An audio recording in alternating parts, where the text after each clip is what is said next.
what we get from this. I would say it's completely 50-50, and it's going to rely on the fact that can Millenium make their pick combo work? And will an Alliance actually fall for it? Will they let Millenium have it working? Will they move around in the jungle, get caught out by Curb, of course, and then shut down? Let your feelings be known on Curb. But here we go then, Alliance versus Millenium into the game. Kevin again there, you see, playing that Shyvana, hopefully for him to better success than they had against Roccat, but again they just line up across the entire map here. Millenium though, we have to say at level 1, because they're almost unlike most other teams, that they do seem to have some interesting level 1 strats and don't seem to be scared for going for a bit of an invade. No, normally they actually grew up as 5 and then they moved to, you know, to one of the jungle sides and just go in 5 people, try and catch someone out and get a kill. It's what you can do when most teams are doing the same level 1 every game, because normally you keep a guy in a bush just waiting, and if you can go in, catch him out like by surprise and pick up a kill, it's actually a very good start. This game though, they don't really fancy their chances. We're gonna see very standard level 1. Everyone has the trinket ward as well. It's, yeah, very normal. Very much by the book here between these two teams, and it'll be interesting to see who's stepped it up and whether they can keep the form that they're in, because these two teams right now both won their last game, so they're on a I don't know if we can quite call it a winning streak at this point, because it's just one game. That doesn't technically count as a streak for the most part. And both teams expected a lot more for this season than actually what's been happening so far. None of these teams expected to be among the bottom teams. They really wanted to go in here and show how good they were this season. Well, they might change in this one. Jerry's actually going to go straight through from this one. Stun comes down from Nif, but what are they going to do with it here? Bit of damage exchange, actually a lot more as the Piltover comes through. No kill, though, at level 1. And notice how Millenium completely ignored Nif right here. They want to go straight to the AD carry and poke him down. Jinx is now forced to, you know, constantly go in for the safe CS, not where Cretan can poke her. If she gets too low, she's going to be forced to recall very early. Well, Cretan will be feeling quite happy, I'm sure, with the starts of this one. Jerry and support, these two, now they've worked perfectly almost since we've seen them coming into the LCS. Obviously, last season and last summer split with alternate, same team that they have pretty much outside of obviously that change from the top lane with with Kevin coming in and Kurt moving to that mid lane, and there he is going in on towards Froggen. But yeah, talking about the underrated players from earlier, Jerry has always been one of these underrated players. He's constantly performing, he's never really having a bad game, and he's always there to help Creaton. And right now, look at his bot lane. Level 2 to level 1, they have built up this huge wave now, and they can just harass Alliance onto the turret and, you know, make it very hard for taps to CS. Does that mean that we'll see an early push down to the bottom lane for Shook? He actually does have both of his buffs on right now. Not with the double buffs at level 3. He's currently just doing his rates there, so we'll see if he tries to get involved. Mid lane going to be very, very hard to gank. Outside of that slow, really Kirk can get away before Shook can get his cocoon in position. Yeah, I mean, Curb, he will more or less be able to free farm in this lane, but same with Froggen. The thing about Kale is, she doesn't really destroy anything except for maybe melee assassins lane-wise, so it's going to be fairly safe for Curb to farm. Froggen will try and shuffle him a lot, and then Curb just have to CS under the turret and get what he needs. Kill potential-wise, it's very hard for him after level 6 to actually kill Froggen due to the ultimate. And top lane, Shyvana versus Renekton.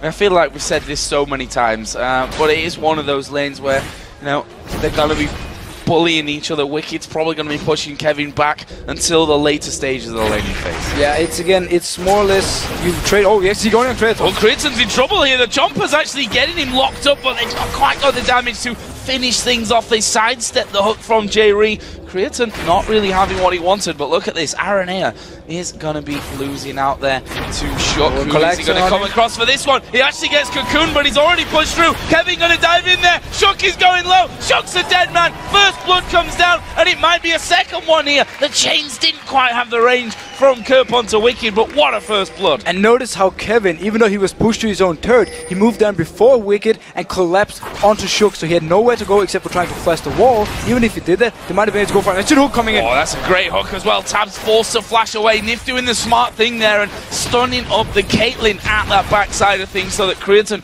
couldn't get in there to do any more damage. If we have to touch on the thing in bot lane, Alliance did the perfect engage more or less. They got caught out Creaton with everything they had. He wasn't able to net away from the traps from Jinx due to him being stunned, so they got a lot of free damage on him, and that's what they need to get back in this lane. Otherwise, they will just get out-poked. Wicked had a bit of a feeling that RNA was waiting around. I don't think he spotted him either, not by the position that he's gone for on Wicked. And I get the double slice and dice straight through, not having to use his flash from that one.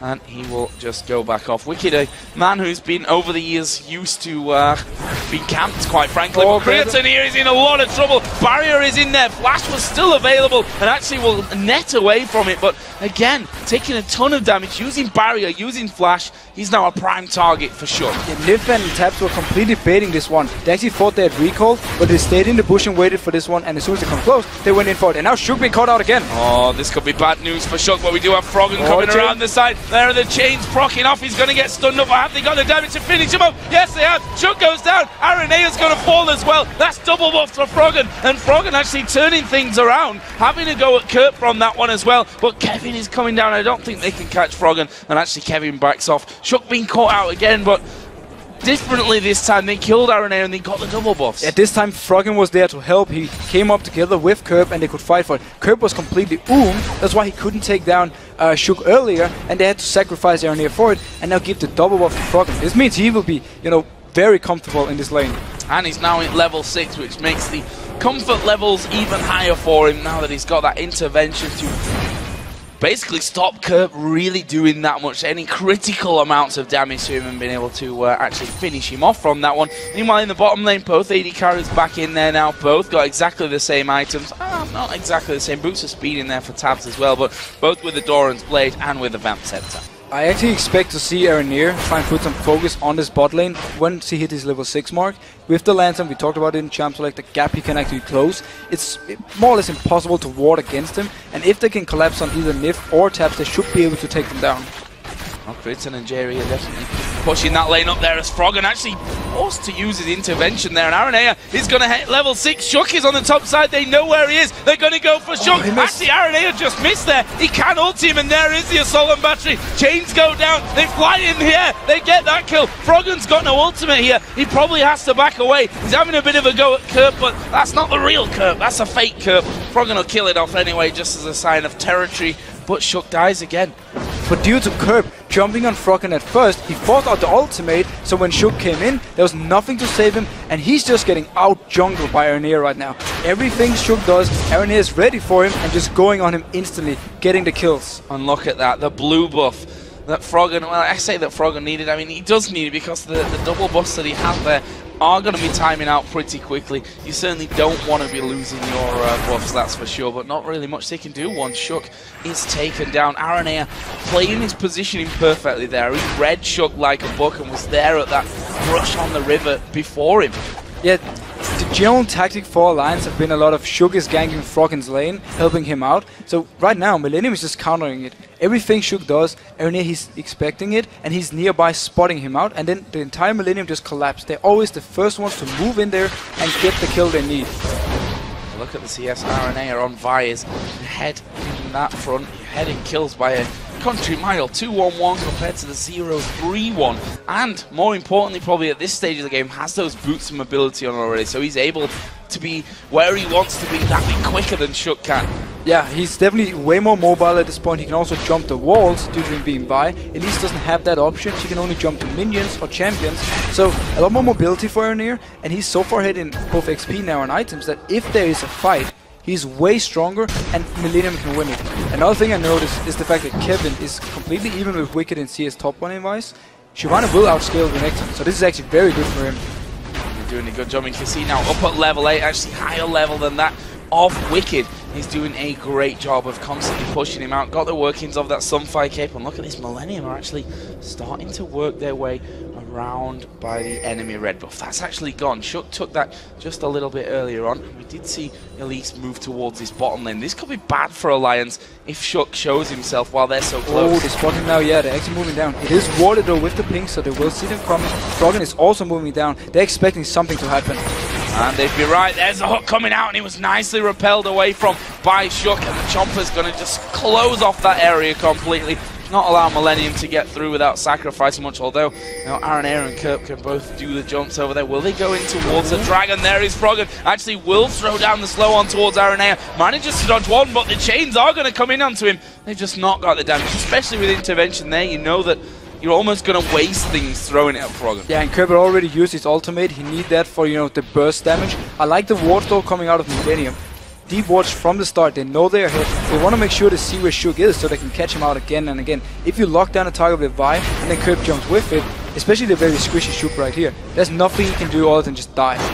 One of the interesting facts yesterday, I think, from Creaton's interview at the end of the day was when he said, no, we felt like we were out of practice. Shook here just got a face check in towards Aranea. Does manage to get himself the cocoon down. Aranea's losing out on this fight. And there is Froggen coming across the side. He's not going to get away. Intervention used there. He was expecting Aranea to turn around. Didn't really need it, but you know, I suppose he gets himself the assist. He got the assist, he got some gold on, he doesn't have his ultimate now though, if Kerb is going for him. Oh, Kerb does go for him, but look at the blast back of Froggen. Gonna go aggressive, he's got no mana, but he's got the ignite, and that's gonna be enough. Meanwhile, J-Ree down in the bottom lane, he's got all kinds of courts out from it. Tibbers goes down, there's the kill. Nip picks that one up, the box will actually slow them from chasing Creaton to death. But those kills for Alliance just sweeping across the map. But Joe, what is Millenium doing? They were so over-aggressive, they completely overextended. Aranea was caught behind the lines, and Kerb couldn't even move for him because Froggen was in between them, so he basically went for Shook alone, and Froggen just came in, collapsed on him, and forced him to run away, so he died. Later on, Kerb tries to dive Froggen so early in the game, and he just gives up kill for it. And the bot lane, we've seen it again. Every time Nif lands a stun, they go for this one. Millenium was ahead, but now 3 fast kills for the Alliance and a Dragon, and they're in the driving seat. Yeah, and the fact is that the Alliance have been doing better in terms of the CS numbers as well. So with that switching kills, with the Dragon going their way, we can see that gold has now settled to 2,000 almost in their favor. Great little turnaround from Alliance. 2-0-1 Kale. We know what happens when a Kale gets fed. It's bad news for everyone on the other team. And we also know what happens when Froggen is playing well. Yeah. The entire Alliance is stepping up their game. His calls getting better. So for him having this start, it's perfect. And the fact that you actually just punish Millenium for the overextend they did before means Alliance now will at least looking to be winning this early game. But you see Kerb, however, moving towards the top lane. Wicked is fairly low, and his ultimate is on cooldown. Half HP, no ultimate in for this one. There is the damage coming in. He's got a flash, but honestly, is he going to use it? Where's he going to go? He actually flashed in towards Kevin there. For me, maybe not the best of flashes. You know you're going to go down sometimes. Aranea does get caught out in there, diving onto him. He's not escaping this one. Froggen picks that one up. He's now 3-0-1 on the killing spree. Alliance get a turret as well. Great counterplay from Alliance right here. They knew Kerb was top lane. It was only Aranea to defend, and he was an easy target. The flash cocoon coming in from Shook, that was a nice play. Top lane wise, the reason Wicked flashed was he tried to stun Kevin under the turret and then maybe pick up a kill with it. I think actually he did land the stun, but it wasn't enough. Not quite enough damage coming out from that tower. Alliance have also pushed this bottom lane, and well, that's a textbook rotation that they're going for now. Take the middle tower, bottom lane's already pushed up, the 2 guys in mid move to bottom, easy peasy. Yeah, especially because they knew Kerb was still top lane and they knew Aranea was dead. So there was nobody to come down and defend with the bot lane of Millenium. It's a nice rotation from Alliance, and they're just using their lead pretty much perfectly and playing very low risk, to be honest. Low risk. High reward in this last few minutes, that has to be said here as well, as Alliance start to just get away from it, and Jerry not quick enough to get in there towards Tabs. Actually, Shook though might be in a little bit of trouble. Kerb misses his chains, and look at the blast back there from Froggen. That is a 3-0-1 Kale that's already able to burst people that hard. And he's not even having that much AP yet. Once he builds up a death cap, which he's probably getting fairly close to with all the gold he's picking up on the map, he will be so hard to deal with for Millenium, and they have to try and burst him down, but you can't because it's Kale. And Shook going in for the he's going in for it, and actually, no, he didn't be able to steal that one away. Great last second intervention. Can he get through though? No, the ace in the hole comes in, but Aranea, he's just walking away from that one. Not sure how Froggen couldn't quite finish him off. One more auto attack would have done it, but now they're closing in. Aranea is, where did he go actually? He's up on the top side there. He's already gone around. Oh, Nif flashes over the wall, and there is Kerb caught out. Tibbers comes down. J-Ree's at half HP. Have they got the damage to finish off Creaton? Trying to force them back. Froggen does not care at this point. Tanks a couple of turret hits. And Millenium, they could actually do some good turret damage here, or maybe not. Creaton is still there. Wicked is pushing the mid lane though. Kevin took the blue buff from Alliance, and he's now moving towards here to stop him. One thing we have to notice though, we just talked about the low risk thing, and then they actually go 2v4 trying to steal the blue buff with Shook. He did end up dying for it, But due to Nif being around, he could come in and they could take the revenge kill onto Curb and, you know, go even 1-for-1 at least. Well, this is what we thought about this game, that we were going to see maybe some messy play from both teams, with the fact that they've been struggling on making the right calls, and just generally the whole teamwork has not been on par for both of them. And that's kind of what we've seen here. Millenium with a good start, overextending, Alliance bringing in a load of kills, and now they've just lost a couple of their own. So this game's certainly got a lot more to offer coming in. I still have to point out Froggen, though, 4-0-1, miles ahead in CS, got himself the workings now of that Lich Bane to add into his Nash's Tooth. Yeah, I mean, Alliance are definitely, you know, I'm not going to say in the driving seat again because I already used it, but they are in the lead, and they're also the team with the best late game combo if they do get these team fights going. Millenium will try the same tactic with the, like they did yesterday with the pick comps, but if Alliance is so far ahead they can just go 5 people up mid lane, you can't really do it because you're forced to go back and defend or at least take a fight. So right now, with Kayle being so strong and with Alliance getting all these kills back they needed, Millenium, they have to think of something. Curb has been trying to roam around a lot and set up kills. He went top and got the kill he needed there. Unfortunately for him, it's not been enough, and he's actually been giving up quite a lot of farm for this. Quite a lot of farm indeed. 44 CS that he's actually behind there in that lane. AD carries are actually, well, they're bang even, aren't they? 137 to 136 on that front. The top lane, actually Kevin is pulling ahead of that Renekton. We'd expected that to happen here as well, as he starts leveling things up to level 12 now. That works out nicely for him, but look at Alliance pushing up as a unit through the Millenium jungle. And they're trying to catch them out. They're actually spotting Aranea already with the ward Shook just put down. If they can manage to get full vision control in this area, they should be able to take a dragon fairly safe, or at least force Millenium into a bad fight. That is Wicked. And Kevin again butting heads on this top lane. Actually Wicked now with that Sunfire cape in there, with his Spectre's Cowl as well. He's feeling a lot more confident in that one. His ultimate was just running. Kevin has this available as well if he needs to leap out of that one, but forcing Kevin out of the lane. Let's not forget that both of these top laners not with any teleport at this point, so it's all about moving down at the right time, which Wicked is now doing. That's what we see Wicked doing. There's 12 seconds. Kevin is actually going to follow him. Kevin has his ultimate, Wicked doesn't, so he's, you know, he's a little bit stronger in this fight coming in. I see him going for Nif. Yeah, Nif actually getting caught, or is it all a big bait? There is Tibbers coming down. Well, if it was a bait, it wasn't the best one we've ever seen, because 3 of them there, they killed him off before Jinx and before Elise could really react to that one, and that's almost a freebie there for Millenium. Stood inside of the tri-bush. The question now is, does that freebie kill lead to a dragon for Millenium? At least for them actually to be, you know, in the favor of this fight. Alliance might still want to try and fight for it because Froggen still has his ultimate and he has so much damage. They might try and go for this one, or maybe they'll just try to take a steal. We will see. Let's see how good Shook is at smiting down Dragon. Very good, apparently. He's going to pick that one up. Wicked was at the front taking all the damage. Cocoon actually went through them. They've managed to hook him. Wicked. There is the intervention. They turn around. Millenium getting burst down as Kevin will join in the fight out to the back. Good flash from Froggen, but he won't get away. But I don't know if Kevin's going to get away either. Shook did actually die. Well, here comes Jinx pushing straight through. Super Mega Death Rocket already used, so no execution available. And that will be a 2-for-2. Dragon, though, did go to Alliance. Yeah, Alliance picked up the Dragon, and there were only 4 members there. Yeah. Nif was dead. He wasn't even close to being in the fight. So the fact to get a Dragon and 2 kills is a big win for Alliance. And it shows how strong they actually are in these fights. So right now, especially Froggen, the ultimate he lands onto Wicked once he got hooked, it meant that Millenium was wasting so much damage on trying to take him down. And in the end, Wicked actually survived. Let's have another look at that one. He's starting with a smite from Shook. The fact that he can Q smite it is so strong and it's very hard to deal with to execute. But you see right here, notice how they collapse on Wicked. He gets ultimated by Froggen. That is so much damage avoided. Kevin does come in from the backside and gets the kill he needs on Froggen, but he has to flash for it. And in the end, he's not tanky enough to, you know, to survive these 3 members. So he ended up going down and they just trade 2-for-2. Smart blast over by Jiri. Had he been hit by the slow, he would have died and given another passive proc for taps. Well, look at this. Passive proc, but this is not passive play. Alliance pushing up towards that blue buff once again. Steal it away. Shook says thank you very much. Don't even need to worry about that one. And now, with Froggen having that Lich Bane complete, it's at 5-1-2. What actually happened to Curb there? He was fighting against Wicked Wicked's Renekton against Curb, yeah. And he barely touched him. He couldn't do any damage towards him, and Wicked already got some early magic resist. He's building the full tank. This is what we like to see from Wicked. You know, some builds where he can really go into the team fights and be the Wicked type we know. The guy who loves to take all the damage and be in the front line of his team.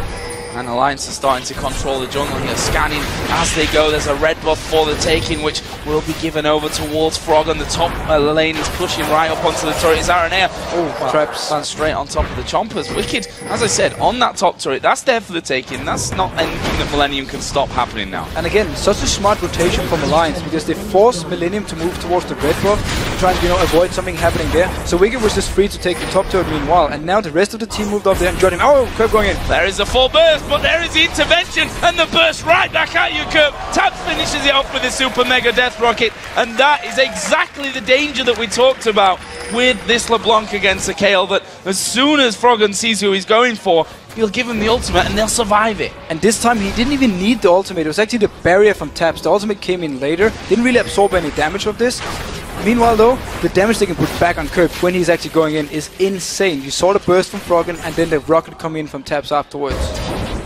There's another assist for Froggen. He's got another 1,200 gold to spend. There's 2,700 gold for Tabs to spend as well. Is Aranea going to go in there? Oh, and he just recalled in the nick of time, and he knows that he can't touch Wicked. I mean, Curb, the burstiest on the team, couldn't even touch Wicked either. No, Wicked is so tanky at this point. I'm not sure how Millenium will deal with him. Creaton is fairly, both farmed and fed, but he needs a last whisper before he can actually deal with Wicked on his own. So before he has this last whisper, Millenium just has to try and extend the game. We have to give him credit though. 3-0 in such a hard early game. It's very nice. Oh, Aranea going for it. Oh, Shook getting caught out there as the assault and battery going on towards Nip. Chompers come down, stuns on towards Aranea. Can they get the finisher here? No, he gets off to the back. Shook finally goes down to Kevin, and now it is Wicked that has to back away. He was trying to tank him up, trying to run that, to run the stoppage. The super mega death rocket completely off target, but look at this. Froggen, Lich Bane on him with that Nash's Tooth. He's going to rip through towers. And once again, a little bit weird movement in this game. Alliance was staying with 2 or 3 people to try and defend this blue buff and got caught out. Nip was in the base and Froggen was split pushing, so they didn't have to really do anything there. Oh, but Kevin might be in trouble. Nip moving in there. There's the stun coming down. There's the slow. Actually, he hit the minion at the back there, so he didn't get slowed. And that pretty much stopped them being able to chase Kevin through. It would be very hard for them to actually kill Kevin though, due to the fact there was no ultimate on Jinx, so they didn't have like the last execute burst they needed. On the other hand though, Froggen did manage to take down the bot turret and he's staying around now. He will try and go for Curb. Oh, he's going to come around the corner. There is Curb and the slow comes in. Half health gone. That is Q and an auto attack. That is a lot of damage. Yeah, onto Curb, who himself needs to be able to burst people down, and he's just not been able to do that. To be fair though, Curb is pretty much full damage. There's no tanky stats on him. True. So if he goes in at the wrong time, he will be instantly killed by Froggen or Shook or Wicked or whoever is actually going to be hitting him. And that's going to be quite a big issue, because he will feel very scared to go into these fights, and he really needs to time it perfectly to do something. See that Wicked actually going for the Hex Drinker as his third item here. I like that he's gone Hex Drinker as his third item, got in those tanky stats before with the Sunfire Cape, with the Spirit Visage. No, but we can defend the Hex Drinker. It is a smart pickup versus a LeBlanc. Yeah. Because once he goes in there, if he's in the face of LeBlanc, she can only go for him, nobody else. And with the Hex Drinker, he will always be able to survive the burst here in the next at least 10-20 minutes before Curb, or if Curb should get really fed, it might be another story. About half a minute until Dragon comes up. Froggen actually just finishing off the red buff camp there, and obviously the red buff itself as Alliance start to move into position. Millenium ready for this one though, they're moving down as well. Both teams are ready and Millenium needs to catch someone out. Oh, actually Aranea went straight in there, but Nif stopped the rest of the team being able to join him. Shook has gone on towards Aranea. Super Mega Death Rocket comes through, does a lot of damage, but can they finish anyone off? There's a hook from J-Reed to stop them down. Millenium losing a ton of HP, no one died, but they can't now challenge for Dragon. They can't challenge for this one. Alliance used 3 of the ultimates, but nobody went low. They're simply the stronger team 5v5. They're using it here. Nice stun by Nif though. When they went in here for Wicked, he was there, he stunned the target so they couldn't move in. And overall, Alliance is just playing so well.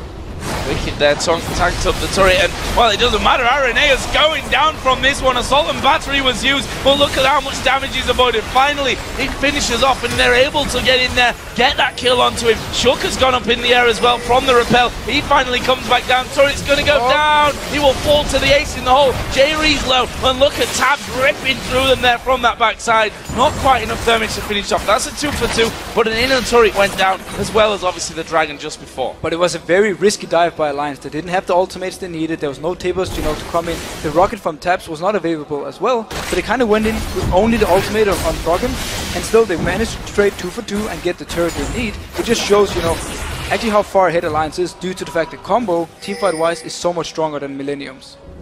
Now let's have a look at the gold here. 42,000 to 35.7 thousand gold. Solid little lead that Alliance have. 5-1 turrets as well, which means that the pressure is really on Millennium here because they're not safe anywhere on their own side of the map even. No, and it's just a matter of time before Alliance decides, you know, either we're gonna split push because we think we're stronger in these 1v1 and 2v2 scenarios, or we're gonna group up as 5 people and just shove down a lane and force Millennium to react to it. If you notice though, Creaton, 4-0-1, he needs to be the one carrying Millennium at this point, because he is fit, he has the items he needs, he's almost completing his last Whisper, and he's playing Caitlyn. Late game Caitlyn, you can really do a lot of damage and you can play very safe. If you stay safe, that's the point. If you stay safe. He has to stay safe in these fights because without Creaton, they can't really do anything in them here. We can see that he's pushing up this inner turret actually. He's going to go down by the looks of it. Millennium might not quite finish it off there with the fact that 3 people from Alliance starting to move in, but the fact is that Creaton stood by his statement to us yesterday and said, no, what I said about AD carries not being able to carry, I still stand by that one. Funnily enough, coming into this game, he looks like he's one of the last hopes maybe for Millennium in this match. He is, and he actually has the good point right here, where Wicked is pretty much the only one who can get to the backline very fast with the double dash. So if he's able to avoid getting stunned by Wicked or the flash tables from Nif, he should be able to be fairly safe and deal out the damage needed. I do, however, feel a bit scared or sorry for Kevin, because once he goes towards this backline of Alliance with both Elise, Kale, and Jinx, he will die very fast, and then Alliance can kind of rush over the rest of Millennium. They are starting the Baron now. There's no vision on it. They have the vision advantage. You know that Aranea is coming around. Baron is at half HP. Aranea still stalking around here. They still hold vision of him. Aranea going to be burst down. He does get it, but he doesn't get the steal. Alliance pick up the Baron, and they pick up the kill as well. They crucially lost very little HP. Coops on the other side of the map, who he will get an inner turret for this one, but he might have to recall because I'm assuming that Alliance to counter that are just going to shove straight up mid. If they can go and get the inner from this one, because Aranea is dead and Curb is now recalling from the bot lane, with Kale and with Jinx, you can really take towers fast. Aranea, he almost managed to steal it. You saw on the player cam down there, he knew he was close. And look at this, they've managed to hook in Froggen. That's going to bait out the intervention. Jerry takes a burst. Oh, super mega, not quite a death rocket. He's going to go flying straight through into the base. Turret didn't go down from that one, but they were factoring in the fact that they could go under the turret with intervention still up. Without that, though, they don't want to risk it. And they can stay. They have the Baron buff, they have the regen. Wicked is rejoining them now. They can just wait for Froggen's ultimate to be ready before they actually go for the real fight or the dive that they can do actually, because they're so far ahead. They move up towards the top lane. That has already been pushing in. Aranea sat inside of the bush, which his teammate Kerp tried to use earlier on to burst down Taps, but we all know how that one ended. Kind of fell fly on his face. Is Kevin going to get caught here? They throw Tibbers at it. That's a lot thrown down on towards Kevin. That might come to haunt them a little bit later on if they need the use of Tibbers. They're going to go on towards Tabs. Assault and Battery was used. They push a lot of damage back, but there's a flash group stun for Nif. He doesn't even need Tibbers here. They pick up the first kill onto Jerry. Box times out. Alliance can tank it up. Have another inner turret away. And we see the ultimate from Froggen once again. Aranea jumps on the target, instantly ultimated by Froggen, and they can't do any damage to it, and the rest of Alliance can come in and collapse on them. There was a bit of a waste of Tibbers, but Nifty just went in and he just stunned 3 people without the Tibbers. That was impressive. Blitzen just got hit by Zap there. He can't afford to go low. He has to, as we mentioned, stay safe in these fights. But on the same time, he can't be so safe that he has no contribution to the fight. Otherwise, it makes no sense having him in this position anyway. Alliance are rotating around. They can tank it up thanks to Wicked stats. And that's the thing, again, Wicked, his teamfight job is to just run after Creator all the time and get him out of the fight. Well, Wicked here, though, is going to get pulled in. There's the intervention once again. They've baited it out of Alliance, but with the bait, they're going to be able to pick up the Indian. Kevin dives in. They are going to go on towards Wicked once again, but Kevin turned back around and Tabs is going to pick up the kill. Will he follow through? No, but Froggen will. Creaton is able to back away, but how long? He's kind of zoned out here, and Kerp is going to have to try and burst them back. Both him and Froggen doing a lot of damage to one another, and in the end, they both go ace in the hole. block from Wicked. But look at the damage they could deal out to Kevin. He jumped in and he was just the target for everyone. Wicked, on the other hand, he didn't even drop below 50% because everyone from Millenium was trying to go for Jinx here. They didn't manage to get the kill, and instead Kevin died for it, and they took double inhib on Alliance side. So, after all that, let's have a look down some of the items that were picked up on recall from Alliance. Quicksilver Sash actually coming out there for Froggen. Guardian Angel was picked up by Tabs on Jinx. We also saw an Aegis picked up in the end by Nif. So that's going to give him that shield here coming in. We talked about it before, the Hexdrinker shield, for example, but now they got a second one for the rest of the team. Yeah, and it's going to help versus the burst from Curve. If you can make a target survive the burst from LeBlanc, you're going to be able to, you know, deal out damage from there. If you get instantly killed, really not much point. We see Curve actually standing right here. Could he try and go for Froggen? Oh, he can't. He can't Do anything to either of them. And he's only level 13 to the level 14 of Shook as the jungler. Nif is also level 13, just walking by him here. Froggen's level 17 here. Curve cannot stand and fight with him, that's for sure. And Froggen's only getting stronger. Rabadon's Death Cap with that Lich Bane in there and the Nashor's Tooth. As I said, the Quicksilver Sash was picked up for him on the last time that they went back. There's only one inhib left standing here. And look at Wicked. He does not give a monkeys. He's straight into the back as they burst down J-Ree. He's going to die. There is the Super Mega Death Rocket to seal that one up. Aranea trying to get in. He put his ulti down, but they'd be wiped out quickly. It's a double kill for Froggen. There's another double kill coming in. This time though for Tabs. And there is the finisher. Froggen makes it a triple. This is the third and final inhibitor going down, and surely they can win the game with this. They can finish the game from this, and the team fight combo from Alliance are just showing how strong it is. Every time they start a fight, they win it. There's 10 seconds until the first man comes back into play, which will be J-Ree. Oh, granted, Alliance aren't super healthy from this one, but they can take down these Nexus turrets in a flash, and they're going to finish off the Nexus as well to pick up another win, this time against Millenium. What a fantastic performance for them, and 2 wins again for Alliance, the yo-yo team of the European LCS.